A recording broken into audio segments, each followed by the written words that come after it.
Bienvenidos de vuelta. En la clase anterior establecimos el por qué y el dónde del acceso intraóseo. Ahora vamos a ensuciarnos las manos figuradamente y hablar del cómo. Vamos a discutir los dispositivos, la técnica paso a paso, el manejo del dolor que es vital y cómo evitar complicaciones. En Ecuador, el sistema más prevalente en las ambulancias de soporte vital avanzado, tanto del Ministerio de Salud como del IES, es el taladro motorizado, comúnmente conocido por la marca ESTIO. Es un dispositivo fantástico porque nos da control y rapidez, pero hay que saber elegir la herramienta adecuada. Lo primero que deben dominar es la selección de la aguja. No todas las agujas son iguales y elegir la incorrecta es la causa número uno de fallo.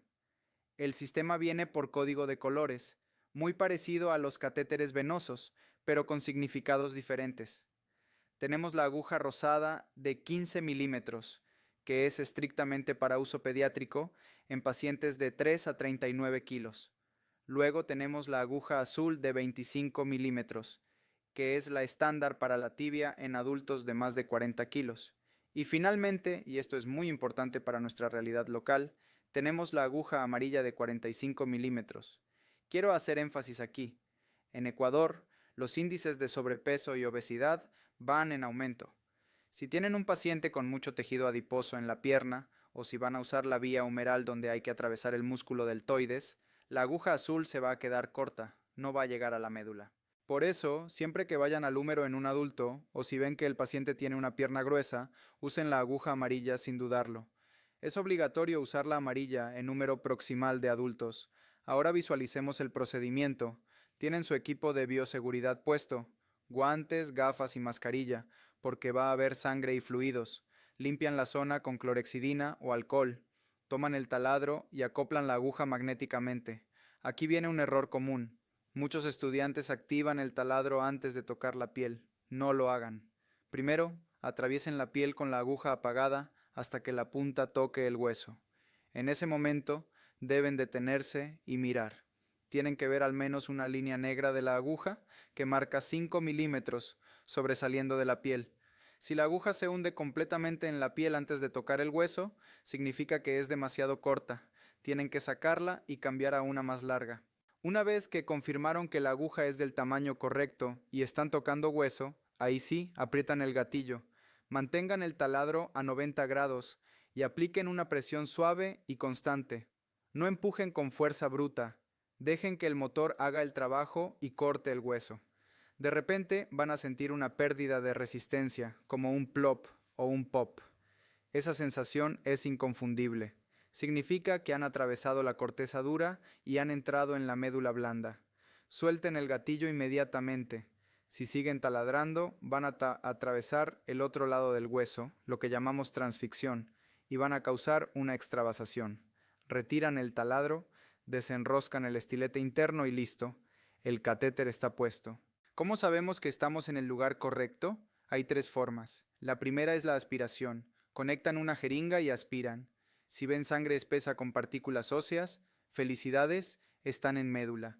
A veces no sale sangre si el paciente está en shock profundo, lo que llamamos dry tap, pero eso no significa necesariamente que esté mal puesta.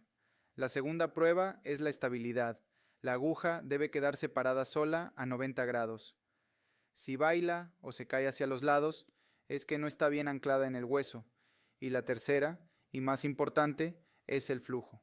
Deben inyectar 10 mililitros de solución salina rápido. Si fluye sin resistencia y no se hincha la pierna, están dentro.